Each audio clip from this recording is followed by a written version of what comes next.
तो दोस्तों आज हम नेटफ्लिक्स की मसीहा सीरीज़ के आखिरी के एपिसोड्स यानी एपिसोड 8, 9 और 10 एक्सप्लेन करने वाले हैं। साथ ही साथ मैं आपको इस सीरीज़ की एंडिंग से रिलेटेड कुछ पॉसिबल थ्योरीज भी बताऊंगा।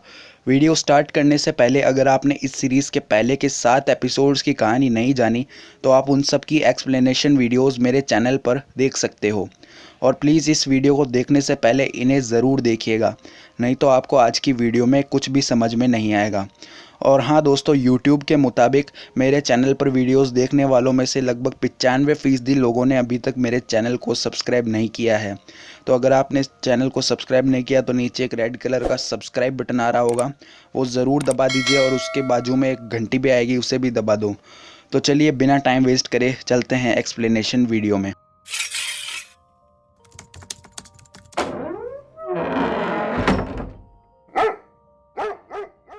दोस्तों ये एपिसोड 8 है और लास्ट एपिसोड के एंड में जैसा कि आपको पता है कि मसीह को प्रेसिडेंट के पास ले जाया जाता है। तो यहाँ पर वही सीन कंटिन्यू होता है और मसीह अमेरिका के प्रेसिडेंट के सामने 1-on-1 कॉन्वर्सेशन के लिए बैठा होता है। यहाँ प्रेसिडेंट कहते हैं कि हम दोनों जो बात कर रहे हैं वो अपने बीच में ही रहनी चाहिए। तो मसीह कहता है कि मैं वॉशिंगटन केवल आपसे ही मिलने आया हूँ और आपकी किस्मत में ही मुझसे मिलना लिखा है। अब प्रेसिडेंट मसीह से पूछते हैं कि तुम्हारा एम क्या है, तुम्हारा लक्ष्य क्या है, तुम किस लिए यहाँ आए हो। तो मसीह कहता है कि मैं अपनी बातों को फैलाने आया हूँ। यहाँ मसीह प्रेसिडेंट को उन्हीं के पास्ट के बारे में बताता है और कहता है कि आप भी एक ज़माने में सेना में थे और अपनी बातें फैलाना चाहते थे। ठीक उसी तरह मैं भी यहाँ आया हूँ। प्रेसिडेंट कहते हैं कि तुम हमसे क्या चाहते हो। तो मसीह कहता है कि आप अमेरिका के सारे सैनिकों को सीमा पर से हटा लीजिए। तो इस पर प्रेसिडेंट बहुत गुस्सा होते हैं। अब मसीह कुछ निर्दोष मुसलमानों के नाम बोलता है जिन्हें अमेरिकन आर्मी ने बेवजह मार दिया था, पर अमेरिकन प्रेसिडेंट इन्हें दुर्घटना कहकर बात टाल देते हैं। अब मसीह प्रेसिडेंट को धमकाता है कि सेना नहीं हटाई तो भारी कीमत चुकानी होगी, पर प्रेसिडेंट इसे मजाक में टाल देते हैं। अब मसीह प्रेसिडेंट से पूछता है कि क्या आप ईश्वर के अवतार पर भरोसा करते हैं। तो प्रेसिडेंट कहते हैं हाँ। तो मसीह प्रेसिडेंट की आंखों में आंखें डालकर कहता है कि ईश्वर अभी आपसे बातें कर रहे हैं, मतलब वो खुद को ईश्वर बुला रहा था। तभी प्रेसिडेंट उसकी बातों से हिप्नोटाइज सा होने लगते हैं और यहाँ सीन चेंज होकर एवा के पापा पर आता है, जिनको बीच पर बहुत सी मरी हुई मछलियाँ दिखाई देती हैं। अब ईवा अपने सीनियर को मसीह के मैजिशियन होने की डिटेल बताती है और वो पहुँच जाती है डायरेक्ट मसीह के कॉलेज सेंट विलियम्स में। अब ईवा कॉलेज डीन से मसीह और वॉलेस के बारे में पूछती है, बट उन्हें कुछ पता नहीं होता। तभी उन्हें याद आता है कि मसीह ने कॉलेज टाइम में एक थीसिस लिखी थी। वो थीसिस वो ईवा को देने के लिए ढूंढते हैं, लेकिन वो थीसिस किसी ने लाइब्रेरी से गायब कर दी थी।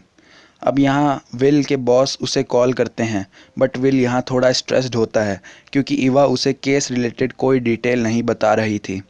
अब यहाँ एक मौलाना जिब्रील को एक फ़रमान देते हैं कि जिब्रील ये फ़रमान सब लोगों को पढ़कर सुनाए, क्योंकि वो लोगों के नज़रों में हीरो था। पर जिब्रील यहाँ कहता है कि मुझे पढ़ना नहीं आता।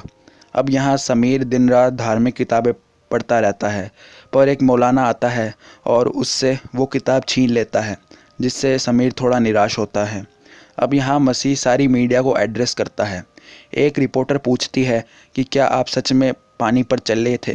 तो मसीह उसी से क्रॉस क्वेश्चन करता है कि क्या आपको अपनी आंखों पर भरोसा है। एक दूसरी रिपोर्टर मसीह को ढोंगी कहती है, तो मसीह बड़े ही समझदारी से आंसर करता है कि अगर सवाल मेरे असली या नकली होने का है तो आप लोग मुझे छू सकते हैं। नेक्स्ट आदमी सवाल करता है कि लोग आपको अल मसीह क्यों बुलाते हैं। तो मसीह आंसर करता है कि ये सवाल आप लोगों से पूछिए। अब यहाँ एक सीनियर रिपोर्टर डायरेक्ट क्वेश्चन करती है कि क्या आप सच में मसीहा हैं। तो मसीह कहता है कि मैं एक पैगाम हूँ, पर रिपोर्टर बार बार यही क्वेश्चन रिपीट करती है। तो मसीह कहता है कि मैं एक बेहतर दुनिया बनाने के लिए यहाँ आया हूँ। अब ये पूरी न्यूज़ ऊपर बैठकर फेलिक्स देख रहे होते हैं और वो भागकर नीचे आते हैं। यहाँ रिपोर्टर मसीह को फिर से क्वेश्चन करती है कि क्या आप जंग करवाना चाहते हैं एंड आपका एम क्या है। तो मसीह रिप्लाई करता है कि ये बहुत ज़रूरी है कि जंग ना हो। और यहाँ मसीह मीडिया में रिवील कर देता है कि वो कल रात प्रेसिडेंट से मिला था और हमने अमन के लिए चर्चा की थी। ये सब खुद प्रेसिडेंट देख रहे होते हैं और वो बहुत निराश होते हैं बिकॉज़ उन्होंने मसीह को उनकी मीटिंग को सीक्रेट बनाए रखने के लिए बोला था। अब यहाँ ईवा शॉक रह जाती है बिकॉज़ विल अब सीसीटीवी पर नहीं था और उसकी जगह एक दूसरी ऑफिसर राइमा आ गई थी, जो बताती है कि मसीह कल 1 घंटे लापता था। शायद उसी टाइम उसने प्रेसिडेंट से मुलाकात की होगी। अब यहाँ फेलिक्स मसीह से बहस करते हैं क्योंकि मसीह ने प्रेसिडेंट से मिलने की बात फेलिक्स को नहीं बताई थी। तो मसीह कहता है कि मुझे इस काम में आपकी ज़रूरत महसूस नहीं हुई। इस पर फेलिक्स को गुस्सा आता है और वो पूछता है कि आखिर मुझे करना क्या है। तो मसीह कहता है कि आप प्रे करो। तो फेलिक्स कहता है कि किसे प्रे करूं? गॉड तो मेरे सामने ही है। यहाँ मसीह थोड़ा इमोशनल होता है और कहता है कि अगर तुम मुझे गॉड मानते हो तो मेरे सामने घुटने टेक दो, पर फेलिक्स ऐसा नहीं करता। अब सीन ईवा पर आता है, जो कि विल मैदर्स से मिलती है। एक्चुअली विल यहाँ वापस घर जा रहा होता है। ईवा उसे रोकने का अटेम्प्ट करती है, बट विल भी यहाँ अल मसीह पर बिलीव कर बैठा था और वो भी उसे गॉड बता रहा था। अब सीन आता है अमेरिकन प्राइम मिनिस्टर पर, जो प्रेसिडेंट के पीए से आगे की स्ट्रेटजी को लेकर बात कर रहे होते हैं। तो यहाँ पीए कहता है कि हमें इजराइल से बातचीत करनी होगी। यहाँ सीन आता है अविराम पर, जिसके पास खुद अल मसीह आता है। अविराम उसे सिगरेट ऑफ़र करता है, बट वो मना कर देता है। अब अविराम अल मसीह को उसके भाई अदार के बारे में पूछता है, तो मसीह एडमिट करता है कि वो उसी का भाई है। खैर, अब अविराम मसीह को उसका रियल नेम यानी पायाम गोल्डशिरी से बुलाता है, जिस पर मसीह कहता है कि मुझे उस नाम से जाना जाता है। तो यहाँ अविराम मसीह का मजाक उड़ाता है और उसे स्विमिंग पूल पर चलने को बोलता है। मसीह जाते हुए अविराम को बोलता है कि अपनी बेटी से बात कर लो, उसे तुम्हारी ज़रूरत है। अब मसीह प्रेसिडेंट से वापस मिलता है और कहता है कि क्या आपने अपना मन बना लिया है? तो प्रेसिडेंट कहते हैं कि मुझे और वक्त चाहिए, पर मसीह कहता है कि अब और वक्त नहीं है और प्रेसिडेंट को अपने पैरों में पानी नज़र आता है। तभी उनकी नींद खुल जाती है। एक्चुअली ये मीटिंग बस उनका सपना ही था। अब अविराम अपनी बेटी से फ़ोन पर बात करता है और फिर से कुछ इमोशनल सीन्स स्टार्ट हो जाते हैं, जिन पर मैं फोकस नहीं करूँगा। खैर, प्रेसिडेंट अमेरिका के सोशल इम्बैलेंस के कारण यहाँ इमरजेंसी लगा देते हैं। अब यहाँ एड मसीह को रेबेका से दूर रहने को कहती है, बट मसीह एड को भी अपनी बातों से वश में कर लेता है। एपिसोड के एंडिंग सीन में मसीह खिड़की की तरफ कहता है कि ऊपर वाला बाढ़ चाहता है। तो अब चलते हैं एपिसोड 9 में। यहाँ स्टार्टिंग सीन में हमें अविराम के बचपन के बारे में कुछ पता चलता है। एक्चुअली अविराम की माँ का वो फेवरेट था और उसका छोटा भाई इस बात से जलता था। एक दिन अविराम और उसका छोटा भाई खेल रहे होते हैं, तभी वो दोनों एक दूसरे के पीछे दौड़ते हैं और वहाँ एक ब्लास्ट होता है, जिससे अविराम के भाई और माँ की मौत हो जाती है। यहाँ जिब्रील को वो मौलवी पैगाम याद करवा रहा होता है, पर जिब्रील पूछता है कि ये काम आप क्यों नहीं कर सकते। तो मौलवी उसे समझाता है कि तुम्हारी बातों का लोग आसानी से विश्वास कर लेंगे क्योंकि वो तुम्हें पैगंबर मानते हैं। यहाँ हमें समीर का भी एक सीन दिखाया जाता है, जिसे मौलवी कुछ अरेबिक वर्सेस याद करवा रहा होता है। अबीवा को विलियम्स कॉलेज में मसीह की रिपोर्ट में एक बात पता चलती है कि मसीह को मसीहा डिसऑर्डर है। एक्चुअली ये एक मेंटल बीमारी है जिसमें पेशेंट को फील होता है कि वो मसीहा है, बट हम एज व्यूअर्स इस बात पर भी बिलीव नहीं कर सकते क्योंकि मसीह ने ऐसी कई चीज़ें की हैं जो केवल एक मसीहा ही कर सकता है। खैर, अब फेलिक्स और एड के पापा आपस में मुलाकात करते हैं और फेलिक्स वादा करते हैं कि वो एड के पापा के टीवी प्रोग्राम में मसीह को ज़रूर लाएंगे। अब यहाँ ईवा मसीह की कॉल डिटेल्स देखती है, जिसमें वो कनाडा और रशिया के 2 अननोन नंबर्स डायल्ड देखकर उन्हें ट्रेस करवाती है। अब यहाँ ईवा मसीह के कमरे में जाकर उसे भला बुरा कहती है और वो मसीह से ऑस्कर वॉलेस के बारे में भी पूछती है और यहाँ मसीह एडमिट करता है कि वो ऑस्कर वॉलेस का बहुत अच्छा दोस्त है। अब यहाँ फेलिक्स मसीह से मिलने आते हैं। अब वो मसीह को उनके ससुर के टीवी प्रोग्राम में चलने को कहते हैं। मसीह एग्री कर देता है, पर वो ये शर्त भी रखता है कि रेबेका को भी वहाँ आना पड़ेगा। खैर, अब ईवा भी टीवी पर मसीह इंटरव्यू का प्रोमो देखती है। अब यहाँ ईवा वापस वो नोटेड नंबर डायल करती है एंड सरप्राइजिंगली इस बार फ़ोन डॉक्टर ऑस्कर वॉलेस उठाता है। ईवा उससे पायाम गोल्डशिरी के बारे में पूछती है, बट वो ईवा को कुछ नहीं बताता। यहाँ हमें पहली बार वॉलेस दिखाया जाता है। अब ईवा के बार बार पूछने पर वॉलेस एक छोटा सा हिंट दे देता है कि मेरा और गोल्डशिरी में से ज़्यादा खतरनाक अल मसीह है और उसके आने का रीज़न बहुत बड़ा है। यह कहकर वो फ़ोन को कट कर देती है। अब ईवा फ़ोन रखते ही वॉलेस की बुक का लास्ट पेज देखती है, जहाँ लिखा था 4PG यानी 4 पायाम गोल्डशिरी, यानी ये किताब वॉलेस ने केवल अल मसीह के लिए ही लिखी थी। अब प्रेसिडेंट अपने आर्मी चीफ को रशिया से अमेरिकन आर्मी हटाने का ऑर्डर दे देते हैं। सीन आता है ईवा पर, जो अपने सीनियर को बता रही होती है कि जो अल मसीह की थीसिस हमें विलियम्स कॉलेज में नहीं मिली, वो असल में वॉलेस की पूरी किताब ही है, जिसमें कुल 40 पन्ने हैं। अब यहाँ मसीह के इंटरव्यू का प्रोग्राम स्टार्ट होता है और एन मसीह को स्टेज पर इनवाइट करते हैं to speak up his message, but यहाँ मसीह इस शो के बैक स्टेज से गायब हो जाता है। खैर, यहाँ इज़राइल में मौलाना समीर को बॉम्ब देकर जिब्रील के पास जाने को कहते हैं और उससे जिहाद का नाम देते हैं। अब यहाँ जिब्रील स्टेज पर स्पीच देने आता है। ठीक उसी वक्त अमेरिका में एन के शो पर रेबेका स्टेज पर आ जाती है। यहाँ में दिखाया जाता है कि मसीह को अविराम ने किडनैप कर लिया है। अब समीर जिब्रील के पास पहुंचकर बॉम्ब के स्विच पर हाथ रखता है, पर जिब्रील को देखकर वो दोस्ती के कारण स्विच नहीं दबाता, पर यहाँ मौलाना स्विच दबा देता है, जिससे बॉम्ब फूट जाता है। यहाँ रेबेका स्टेज पर गिरकर पैरालाइज्ड सी हो जाती है।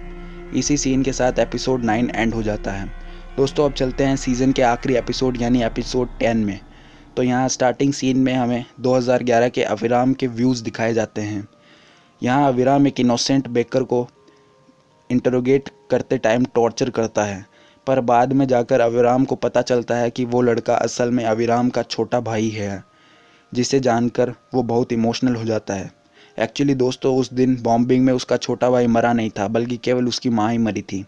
अब सीन प्रेजेंट टाइम में आता है और अविराम मसीह को गाड़ी में अननोन लोकेशन की ओर ले जा रहा होता है। अब अगले सीन में हमें बॉम्ब ब्लास्ट के बाद जिब्रील की डेड बॉडी दिखाई जाती है, जो कि बाद में जाकर जिंदा भी पाया जाता है। अब मसीह को अविराम एक प्राइवेट प्लेन में बैठा देता है। एक्चुअली ये प्लेन प्रेसिडेंट के पीए का ही था, ताकि मसीह को अमेरिका के बाहर भेजा जा सके। यहाँ ईवा कंटिन्यूसली अविराम से कांटेक्ट करने का ट्राई कर रही थी, बट वो आंसर नहीं करता है। अब सीन आता है प्रेसिडेंट के पीए पर, जिसने मसीह के सारे डिटेल्स अब मीडिया में दे दिए थे। अब मसीह का प्लेन एयर में ही क्रैश हो जाता है और अविराम यहाँ थोड़ा पैनिक करता है और उससे पुरानी घटनाएं याद आती हैं, जहाँ उसने अपने भाई को पनिश किया था क्योंकि वो टेररिस्ट सपोर्टर था। अब हमें एक न्यूज़ रिपोर्ट दिखाई जाती है, जिसमें पता चलता है कि अल मसीह एक साधारण आदमी पायाम गोल्डशिरी है, जो कि ईरान का एक निवासी है और आज सुबह से गायब है। अब यहाँ स्टेसी की बेटी की भी मौत हो जाती है। अब फेलिक्स अपने चर्च की दीवार पर लिख देते हैं फॉल्स गॉड, जिसे एक टाइम पर उन्होंने मिटाया था। खैर, अब वो अपनी चर्च को आग लगा देते हैं। अब सीन शिफ्ट होता है अल मसीह पर, जो सरप्राइजिंगली अभी ज़िंदा था, ऑल्दो उसका प्लेन क्रैश हो गया था। अब अविराम को अल मसीह उठाता है। अब यहाँ एक बच्चा अविराम को कहता है कि तुम मर गए थे, पर तुम्हें अल मसीह ने वापस ज़िंदा कर दिया। एपिसोड के एंडिंग सीन में अविराम का साथी मसीह के हाथ को किस करता है और मसीह कैमरे के सामने एक वियर्ड लुक देता है, और यहीं पर इस सीज़न की एक्सप्लेनेशन ख़त्म होती है।